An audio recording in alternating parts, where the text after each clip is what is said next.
Nagpaalala ang National Nutrition Council sa kahalagahan ng food moderation ngayong holiday season.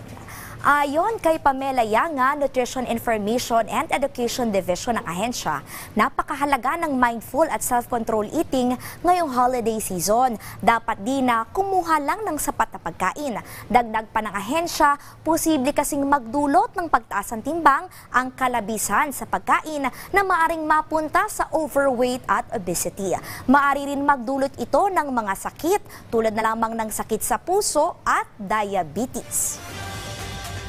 Para mas merry and happy yung celebrations during holiday season. So napakahalaga po talaga ng self-control and mindful eating sa handaan. Kaya kumain lang po tayo ayon sa pangangailangan. And also limit yung mga foods. Tatandaan po natin yung matataba, maaalat, and matatamis na pagkain. And for food safety, always remember na lang na when in doubt, throw it out. And to always follow the Pinggang Pinoy Healthy Food Plate, yung na-mention ko kanina. And wag po natin kakalimutan gumalaw-galaw at mag-ehersisyo, especially after the holiday season.